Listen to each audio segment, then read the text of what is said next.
Welcome to the Holistic Living Podcast, my beautiful friends. You can expect my uncensored, real, and honest thoughts on a wide variety of health topics. If you love to learn on ways to improve your health, your life, your mindset, your emotions, and everything in between in a natural way, you are in the right place, and I am so excited to have you here. Hello, everyone, and welcome to episode 4. Today, we are talking about oral thrush. Specifically, 10 ways to improve it. Oral thrush is a condition of the mouth, but it stems much deeper than that. So I'm going to be sharing with you where it's stemming from and why you need to take a whole body approach when trying to improve it. But I'm going to share with you some really great tips that you probably don't hear, too often. And of course, they're all natural and holistic, and they can be applied to almost anyone. Obviously, check with your doctor or practitioner before following these guidelines, but I'm hoping that you'll learn a lot. So let's dive in. Oral thrush is a fungal infection of the mouth. So it's not contagious. It's typically caused by yeast, which kind of fall into the same family of fungi in a sense. So when we say fungal overgrowth, it's an umbrella term, at least for me, for yeast and fungus. So just heads up. But it is a condition also called oral candidosis or candidiasis, however you choose to say it. It's typically found in babies, most commonly, but it also is found in children and adults and will obviously occur when there is dysbiosis, which is an imbalance of good and bad bacteria in the gut. This is really where it stems from. So if somebody, doesn't matter how old they are, babies or adults, if they have oral thrush, and I'm going to go into the signs and symptoms of it, it really is stemming from too much fungal or yeast or other type of pathogenic overgrowth in the gut, which is contributing to the overgrowth in the mouth. If you ever work with a holistic dentist, they will always tell you that the plaque in your mouth and the bacteria and the biofilms that are found in the mouth start in the gut first. So it's the same pathogens that are in the gut that then move upwards and travel through the other parts of the body and end up in the mouth. Okay, so some signs and symptoms of oral thrush. There's typically either like a thick white or yellow coating on the tongue. It can be mild, so a lot of people don't even know that they have it because the coating is so mild, but any whiteness or yellow tinge to the tongue at all would be considered oral thrush. So it's some overgrowth, whether it's severe or not, depends on how much discoloration there is on the tongue. Obviously, bad breath or halitosis is important. A lot of people don't associate this with oral thrush, but I personally do. Obviously, I'm not a dentist, but we do know if you have bad breath, typically it's from pathogens in the mouth that are creating a lot of plaque, and they're eating a lot of the foods and things in between the teeth, and that is where that odor is coming from. And if you have bad bacteria or yeast or fungus in the mouth, it's coming from the gut. So I always associate this as part of oral thrush, even though it's not technically a true symptom. It does tell you that there is a gut imbalance and an overgrowth. Any white patches or plaque in the mouth that can often be wiped off, which typically would then leave behind red areas that might bleed slightly. This is also a sign or symptom of oral thrush. So you might have a patch on your cheek or your tongue where if you can kind of wipe it off, the coloration of the skin or part of the mouth left behind is more red and it might even bleed. If you have a loss of taste or an unpleasant taste in your mouth, some people will say, I have a sweet taste in my mouth, or I have a bad taste in my mouth. Typically, that's from pathogenic overgrowth. Again, mainly yeast. Redness inside the mouth and throat. This is typically a result of candida. And also if you have cracks at the corners of your mouth. So this is really important, also known as angular cheilitis or cheilitis. This is something that people do not relate to fungal overgrowth, but 100% is. These deep cracks in the corners of your mouth where if it hurts to open your mouth, or if you open your mouth and they kind of crack or bleed slightly, or there's a little bit of crust forming in the corners, that's all part of the fungal or yeast overgrowth. It is something to really associate with dysbiosis in the gut. With that, if you have a red ring around your mouth, like a rash, this again is not specifically oral thrush, but it does indicate that there's fungal or yeast overgrowth and is often paired with a white coated tongue or something else. Last but not least, a painful or burning sensation in the mouth could also be related to oral thrush. So in babies who have yeast overgrowth, there are often symptoms that are paired with oral thrush, like cradle cap. This is really common. A lot of people think that cradle cap is, just dry skin. Really, it's actually to do with fungal overgrowth. And if you take antifungals, whether natural or medicated, it typically helps clear it up because it is a fungal-based condition. Also rashes. So not just cradle cap, but rashes. They may bleed if you have a rash on the bum for a baby. For adults, rashes anywhere in the body, but specifically in darker parts of the body. So armpits, behind the knees, groin area. If you have rashes there, it's a sure sign that there is fungal overgrowth or yeast overgrowth. And that's typically often seen, not always, but often seen and paired with oral thrush. Women who have oral candidiasis might also have recurring yeast infection. So vaginal yeast infection, it doesn't have to be there, but a lot of times if you have candida overgrowth and it's reached the mouth to the point that you have a white coating on your tongue or some symptoms in the mouth, usually there'll be symptoms in other parts of the body, like excess discharge or itching or anything like that in the vaginal area. Now, other symptoms that might be present in both men and women who have oral thrush are also things like toenail fungus. Again, there's a connection between fungus and yeast, so that's why you'll see me go back and forth. Typically, if there is a yeast overgrowth or a fungal overgrowth, there's going to be jock itch potentially, even pain when urinating or during intercourse. There might be lumpy discharge for both men and women. So the list goes on. There's a lot of symptoms associated with fungal and or yeast overgrowth. And a lot of times, again, when you're working holistically, we're making the connection between symptoms in other parts of the body relating back to thrush. Whereas if you go see typically an allopathic doctor, they won't typically connect the other symptoms of jock itch or recurring yeast infection to the oral thrush. So we want to look at the body and say, it's all connected and there's a reason why you're having symptoms in different parts of the body. If you have overgrowth, if you have an indication that there is too much yeast or too much fungus, say in the mouth, if you have a white coated tongue or a lot of plaque or bad breath, for example, but you also have a recurring yeast infection or you have rashes in your groin or in your armpits, or a baby has a diaper rash that's bleeding, these are still associated. It's all connected. It all comes back to the gut being out of balance and an overload of pathogens. All right, so before you can clear the oral thrush for the long term, whether in babies or adults, you need to address the gut where the overgrowth is stemming from. And so that's going to bring us to the next topic of how can we address the fungal and yeast overgrowth. Now, I am sick, guys, so I do apologize ahead of time. I'm super stuffed up and I'm hoping I can get through this podcast. I'm going to try to keep it as short as possible because the longer I talk, the more it makes me want to have a coughing fit. So I'm going to try to get through this. The most common course of action for treating oral thrush and yeast overgrowth is with antifungal medications or ointments and topical creams. So if you go see a doctor, that's typically what you're going to get. That being said, when you're not addressing the root of the overgrowth and you just apply a cream or take a medication, the overgrowth will usually come back. And this is really common. This is something I see all the time with my clients is they will tell me, I applied this fungal cream multiple times, but it keeps coming back. Or I've taken antibiotics multiple times or antifungals multiple times and it's returned. And oftentimes it comes back with a vengeance. So much worse. Now, it's not to say that medication is not needed and it's not helpful. It definitely is. But you also want to be following the proper protocol alongside medication if you're taking it. Again, to make sure you're getting to the root of the issue.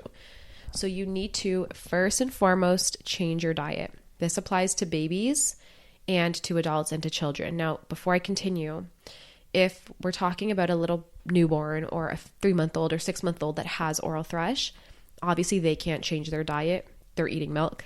But what does need to change if the baby's breastfed is the mother's diet. So the mother has to cut out the things that I'm going to be mentioning. Now, if the baby's on formula and they're having these symptoms, most likely the yeast was passed from the mother through the vaginal canal during the birthing process, and even in utero. If the baby was born via C-section, a lot of times they are missing the probiotics that they would have gotten from the mother, and so they're more probiotic deficient, and so the yeast that they do have is able to multiply quicker because there's that imbalance or that dysbiosis. There's not enough good to kind of swarm out the bad, essentially. So either way, it comes back to the baby has overgrowth, or the adult or the child we're talking about has overgrowth. Specifically for babies, if they're breastfed, the mother will absolutely need to change her diet, as they will be continuing to get yeast from the mother. And also if the mother's eating sugars and things like that, that's going to be in the breast milk, which will feed the baby's yeast and fungal overgrowth and make their symptoms worse and worse and worse over time. If they are formula fed, you can look at doing some natural homeopathic remedies to push back that yeast overgrowth while also making sure they're getting lots of probiotics. And then with that, you want to be making sure that their formula is really clean as well. Okay, so moving on. Sugar and carbs will feed yeast and fungus, period. There's no debate on this. This is a fact. Okay, it's why you put sugar in your yeast when you're making bread, so it can eat it and then multiply. It's mind-blowing, however, that with this common knowledge, doctors will never tell anyone to change their diets, and they just kind of keep prescribing things like canestin for a vaginal yeast infection, or diflucan antifungal, and other antifungals, and are shocked when the overgrowth just keeps coming back. I can't say this enough. Every time I see someone and they go and take something from the doctor that's just a basic cream or something, and it comes back, the doctor's like, well, we're going to take a higher dose and you need more and more, not really realizing they're kind of missing the boat half the time. So you cannot stop fungal and yeast overgrowth if you're eating sugar. Your doctor will never tell you to stop eating sugar, but you have to. You need to cut out sugar or at least reduce it, and either cut out starchy carbs for a couple months as well with the sugars, or at least greatly reduce it to really clear out the pathogens in the long run. Remember, this is a short period of your life. I know as soon as people hear you got to cut out sugars and starch, they panic and they're like, I can't do that, so this is not for me. It is for you. I promise. Nobody, if you listen to my first episode on this podcast, you will hear my story about my insane sugar addictions and eating disorders and everything else. And I can promise you, if I could do it, literally anyone can. Nobody will believe how bad I used to eat. So definitely listen to episode 1. But moving on, the time that you need to really cut out these foods is such a small blimp in your life, and you have the rest of your life to enjoy foods that you want. But by really honing in and really looking at your diet and cutting back on things for a period of time, you can clear out the overgrowth so you to stop getting these recurring infections and symptoms. The next thing that needs to be done is immune support. Now, I should say before I continue, if you're already feeling overwhelmed, like where do I start with diet and all that, I have a full diet and supplement protocol. It's my seasonal candida and parasite cleanse guide, and it is incredible. It's been used and loved by thousands of people to really help them get to the root of their overgrowth, whether it's oral thrush or any kind of other sign or symptom of yeast or fungal overgrowth, including rashes and digestive issues like IBS. So I would highly recommend looking into that guide. I also have one for children. They're both on my website, holisticspring.com. You can click the ebooks tab to access both, but I will link them in the description as well. And again, one for children and one for adults, so you guys can kind of have that guide if you feel you need it. So the next thing that you need to do, like I said, is immune support. When you have dysbiosis, your Th1 immune system becomes downregulated and your Th2 immune system is elevated, causing inflammation, skin issues, elevated histamine, and the potential for autoimmune disease development or an autoinflammatory condition like eczema, hives, and the list goes on. Now, I'm not going to go into too much technical and immunological detail on what Th1 and Th2 mean. I have so much content on my YouTube channel and on my website explaining this, and I will do a separate podcast on this, but if you want more information right away, you guys can just take a quick Google or go on my website. Essentially, Th1 immunity helps scan the body for viruses, pathogens, and cancer cells and kills them off, whereas the Th2 side of the immune system is more inflammatory. And so we just want to make sure we're having a good balance between the two. We don't want to be too Th2 dominant, or we're just going to have a lot of inflammation and histamine production. And we don't want to be too Th1 deficient, or we're not going to have enough immune support to kill pathogens and things, which is what we need, especially in the cases of oral thrush or fungal or yeast overgrowth. So supporting Th1 immunity with things like glutathione or berberine, sulforaphane. It's very necessary. You obviously always want to check with your doctor before taking these. And I have a full list again of supplements in my ebook guide. But this is something that, doing like some glutathione or berberine can really help to modulate the immune system if you feel you are Th2 dominant. If you have like sinus, long-term sinus issues, IBS, eczema, things like that, autoimmune psoriasis, these are good indications that you're Th2 dominant and might really benefit from something like glutathione or berberine. Essentially, this is going to boost your body's pathogen surveillance by taking these, and it'll help clear these pathogens from the body. I usually will recommend my clients do a liposomal glutathione. And then also there's a supplement from Pure Encapsulations. This is not sponsored or anything. It's just what I personally use. It's called Th1 Support, and it works really well at boosting your Th1 immunity. But again, don't take any supplements unless, of course, you check with your doctor or practitioner. The third goal is to clean out the body. Okay, so the first goal is change the diet. Second goal is support your immune system and regulate it. So bring the Th2 side down if needed and upregulate the Th1 side with supplements. So the third goal is clean out the body and improve the body's pH. This is going to make the internal environment of your body unfavorable to yeast, to fungus, to bacteria, to viruses. So by doing this, you can dry out the body, which leaves a lot less mucus and dampness for yeast and fungus to thrive. We know that mold, that yeast, that fungus, they thrive in a damp and moist environment. And that's our body. If we have a lot of inflammation, we're going to have a lot of mucus. If you have a lot of histamine, we're going to have a lot of mucus. So we need to bring that down, dry out the body, clean out the body. And that in the long run is going to leave us with a beautiful environment that yeast and fungus will hate, and therefore will make it a lot harder for them to thrive and to multiply. To do this, to clean out the body, I usually recommend chlorophyll. It's a beautiful remedy that will flush the colon out. You could also do things like clove or ginger, or even cinnamon. Just be careful if you have a histamine issue, but cinnamon can be very drying and beautiful for that. Also broths like bone broth, gelatin, and warming foods, stews, soups, herbal teas. Anything that's warm, that's hot, that has some spice like a ginger or a clove will break apart the mucus and will help expel it from the body, leaving the body drier and again, less damp and moist and less favorable to pathogens. Again, all these recommendations are in my ebook guide. So the last thing you want to do is an antifungal protocol. So antifungal protocol is needed to directly target and kill yeast cells and other biofilms. When we have yeast, when we have fungus, they create biofilms that essentially protect them from the immune system and from antifungals and things, so they can't be killed off if you're taking medication or if your immune system's trying to kill them off. This protects the pathogen colonies in our body and allows them to just continue to multiply, and this is what causes recurring infection. So anyone who has a recurring infection, whether it's a yeast infection or UTI or something like that, they have biofilms, and it's really crucial for us to break apart the biofilms and kill the pathogens inside that protective layer. Again, I have so much information on biofilms on my YouTube channel and on my blog posts, and I'll be doing another topic on that as well in my podcast. But for now, I'll just leave you with that. If you follow my seasonal Candida cleanse and parasite cleanse, which is highly recommended, you can have a complete and balanced protocol that will include biofilm destroying remedies and immune modulating remedies, liver support, then of course the natural antifungals to help target the yeast in the mouth and the gut and other parts of the body. So it's a really powerful protocol, but I would definitely recommend looking into it. Some of my favorite antifungals that I will use with my clients, sorry, I'm getting so stuffed up right now, but some antifungals that I use with my clients are black walnut, pau d'arco, clove, berberis, caprylic acid. These are really, really strong and powerful natural antifungals that target yeast and fungus.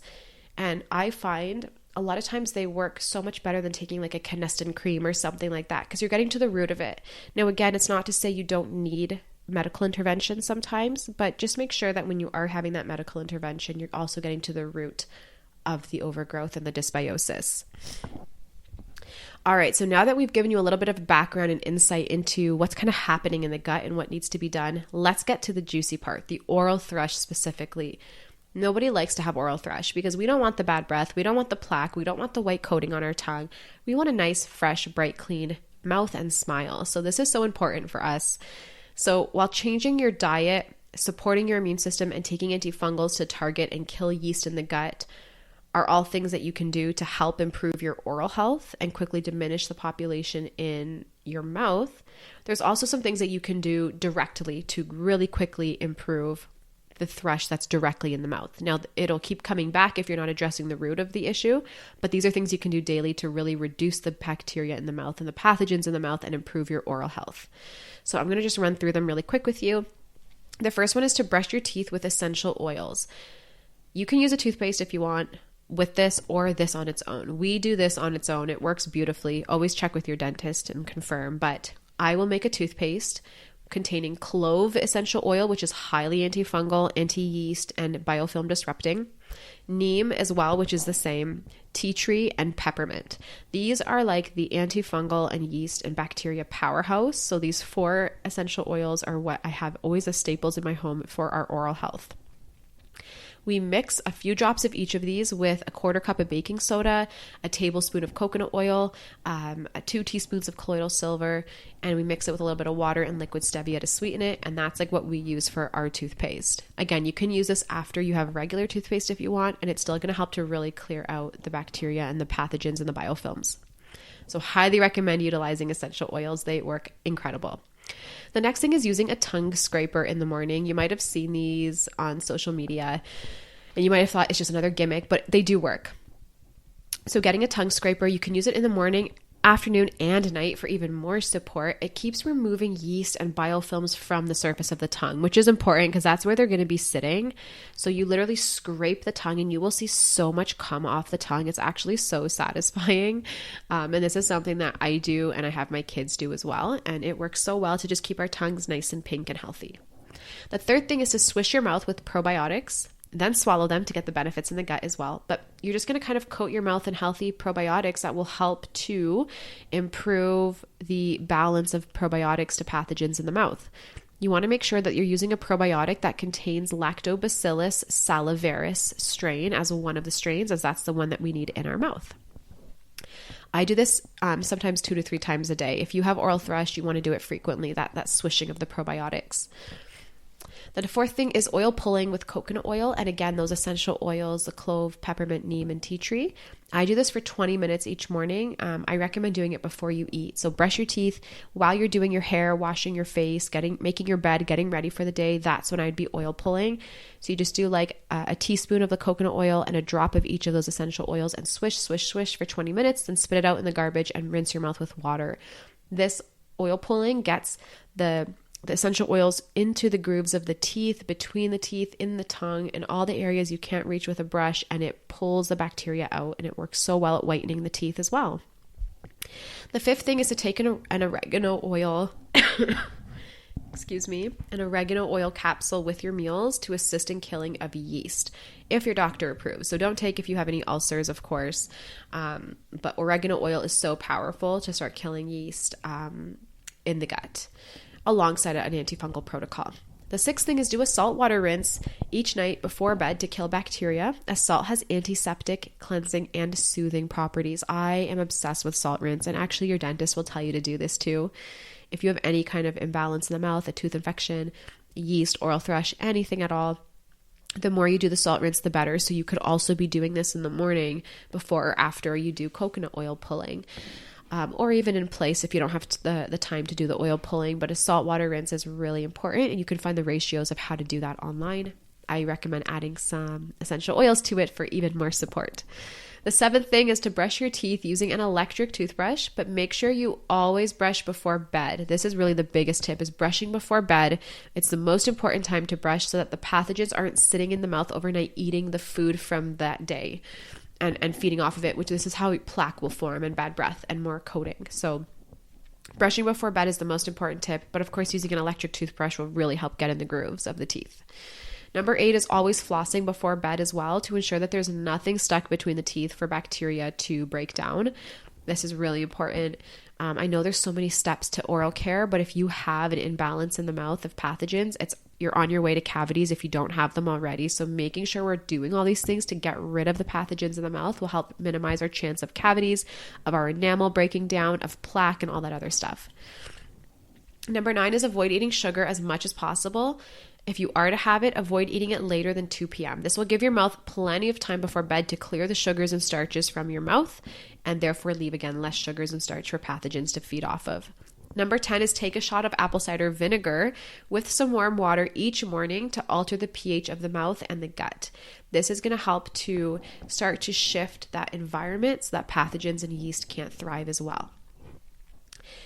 Tip number 11, this is a bonus tip. Use a natural toothpaste that contains hydroxyapatite. I love the Green Beaver brand. You can use Rise Well as well. This will just help reduce and improve cavities. Hydroxyapatite is the main substance that's found in your teeth. It makes up about 97% of the enamel and 70% of dentin. Also known as calcium phosphate, this compound is non-toxic and biocompatible, therefore not harmful to humans or living tissue. So the safe fluoride alternative has been used in Japan for over 40 years. It works just as well as fluoride at preventing cavities. It works really well. So, and I know like holistic dentists will always recommend using a toothpaste that has hydroxyapatite. So definitely look into that. And it can reduce tooth sensitivity and plaque buildup as well. So these are my tips. I gave you 10 tips plus a bonus 11th tip. Again, all these tips will help improve your oral health rapidly if you do them religiously, but at the same time, get to the root of the imbalance in the mouth by treating and supporting the gut imbalance with my pathogen cleanse, or you can do this on your own, doesn't matter, but just get to the bottom of what's going on and clear it out so you don't have this recurring issue over and over again.